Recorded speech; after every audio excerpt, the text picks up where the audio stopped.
I'm Hugh Hewitt inside of Studio North, where I'm hoping Hurricane Lee just goes a little bit further north. Just a bit outside. Because I do not want to deal with more than 60-mile-per-hour winds. Mary Katherine Ham is not a hurricane veteran, but she's back because she and I forgot, because we're broadcast professionals, highly trained broadcast professionals, and so we forgot the number one thing we were supposed to do 2 days ago. Good morning, Mary Katherine. Hello, how are you doing? I'm getting ready for my run, Hugh. Okay, that's what. And how far are you training this morning? You know what? I'm training basically just by carrying babies up and down the stairs. But it's good training because they're heavy babies. It works. It works. Tell the Marine Corps Marathon's coming up. What is your role in this and who are we supporting? Yeah, so in the interim, before Marine Corps Marathon, the Travis Manion Foundation, which I'm on the board of, does the 9/11 Heroes Runs. So this is entry level, guys. 5K run to remember the heroes of 9/11, the 9/11 generation that served thereafter, the first responders in your neighborhood. We have runs all over the country. This is an amazing organization. You will meet amazing people, brave people, people who serve your community. And honestly, the Travis Manion Foundation is something that it's a character imparting organization. It's what we want in America. It's something that says, okay, Travis Manion was this amazing person. How do we impart his love of service for his country to other people? So you can sign up at 911heroesrun.com. You can walk it. We're open to everybody. Come on down and find one near you because they're all over the country. 911heroesrun.com. You can join me in Oakton, Virginia, and there's a brewery involved. So. Oh, well, that's very enticing. What day is the run, Mary Katherine? It says September 17th for my run. They're all over the country at different times in September. So look them up, 911heroesrun.com, and you probably have one near you this weekend or in the upcoming weekends. Now, 9/11heroesrun.com or 9/11heroesrun?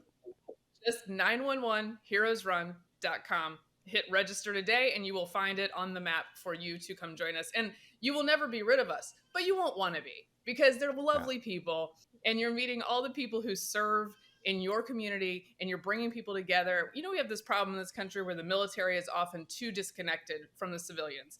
This is a way to get connected to this community and learn all that they do for you and become part of it.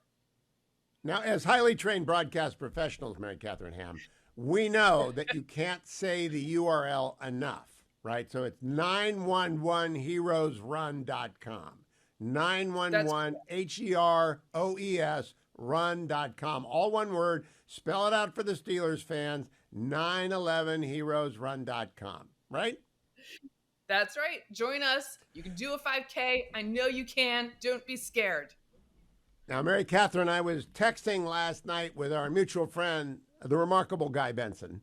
And, you know, Guy's in kind of a football funk because Northwestern is not only bad, they are now in the middle of a corrupt crisis there, right? And they're kind of like Michigan State, and so they're bad. So he didn't want to listen to the podcast I sent him, but I think you need to listen to the podcast called The Podcast, Kings of Columbus, because yesterday Doug LeMarise and Bill Landis did an hour and a half on the era that is ending, the college football playoff era.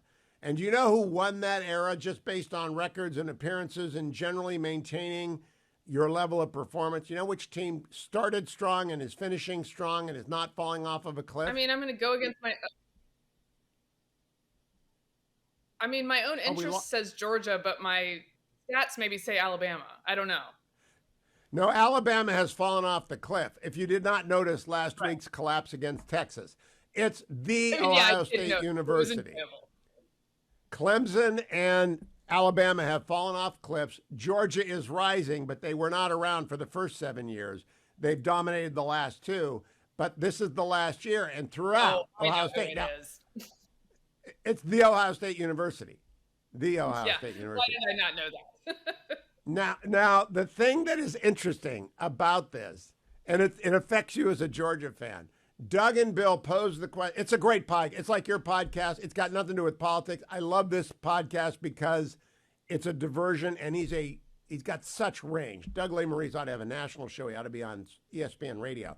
But Doug laid out, what do fans expect of their program? Why am I an Ohio State fan? Why are you a Georgia fan? I'm an Ohio State fan because I grew up in Ohio rooting for them. You're a Georgia fan because you went to Georgia. But what do we expect? Do we have an unattainable expectation for our programs in the era of the portal? What do you think, Mary Katherine? Well, okay, so I think a good example of what people want out of the University of Georgia is the tenure of Mark Richt, who was a wonderful head coach, but who nonetheless, during those times, his record was overall great, but he was dropping games to Florida on a regular basis, maybe South Carolina on a regular basis, and we were always in that sort of 3 to 8 ranking range and not making it to what you're talking about with the Ohio State Buckeyes. Okay, fine, I'll give it to you. We were not making it up there, right? Many other programs would say he's doing great. Look at this record. Why would we get rid of this guy? But in Georgia, you desire to be in that top level. And if you're not there, then that's going to be a problem. Can that continue during the transfer portal years? I think Kirby Smart has a record of recruiting well and being able to promise those kids that he is there with them for the long haul because he went to Georgia. He wants to be in Athens. And I think that is an advantage for us. So, Georgia's meeting my expectations at the moment with back-to-back national championships. We'll see what happens next. Well, the interesting thing he laid out with Landis and Leigh-Marie's laid out, there are 17 teams that they expect to be in the mix always for the 12 playoff spots beginning next year. And one of those teams arrived in the last 2 weeks. And they spent just a nanosecond talking about Colorado Buffaloes. I am curious. You love college football. You're serious. What do you make of what Coach Prime has done in Boulder, and can it be done anywhere else? Look, I think Coach Prime is a little polarizing. I'm on the pro side. I enjoy him very much. The man is going to be famous forever. Okay, so just everybody get used to that. He does seem to be an effective leader of young people, and that is what is required to build something. Now, the question is, does he win too many games and then he gets wooed by everyone else? The question is, I think, and this is why I like Kirby Smart, he wants to be at Georgia, right? And he wants to be there for the long haul. Don't make me eat my words someday, Kirby Smart. But Deion could get wooed somewhere else, perhaps, if he doesn't truly want to be in Colorado building the Buffalo program. So I think that's the question.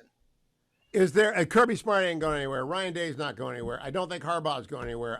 I think that USC is Lincoln Riley is staying there. There's only one football coach in America who could attack the portal with promises of instant success and therefore money. This is all about money now. We just don't know how much. We don't know how it's working. Who is that man that could take any program and turn it around? I'm just curious if you think like I think. Take any program and turn it around?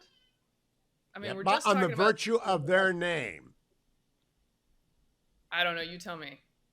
Urban Meyer, the only college football coach who could turn around any program. Have you got invaders there? Do you have Space Invaders coming in? I've got alarms going off telling me which children to wake up at which time, Hugh. I got to start my training for the 911heroesrun.com by carrying them up and down the stairs and getting them to school. You know, when Genghis Kate visited the door to the studio, she would be dropped off occasionally, and the door would open, though there's a, do not enter studio sign, and a little head would come around and look in. So I'm sympathetic. Let's close by reminding people, 911heroesrun.com all over the country to benefit the Travis Manion Foundation, which is genuinely inspiring and does genuine great work. MK Hammer also can be heard at the Getting Hammered pod with Vic. You guys paid a nice tribute to my friend Terry Eastland, who died on Tuesday. Thank you for doing that, Mary Katherine. Did you know Terry or just Vic know Terry? I did know Terry. I worked with him, and he was just a gregarious, wonderful person to be around and a kind boss, which, you don't get to have so many of those maybe during your career, and he was just a delight. So he'll be missed. I'll have a column coming out on Terry later today, I think, over at the Washington Post.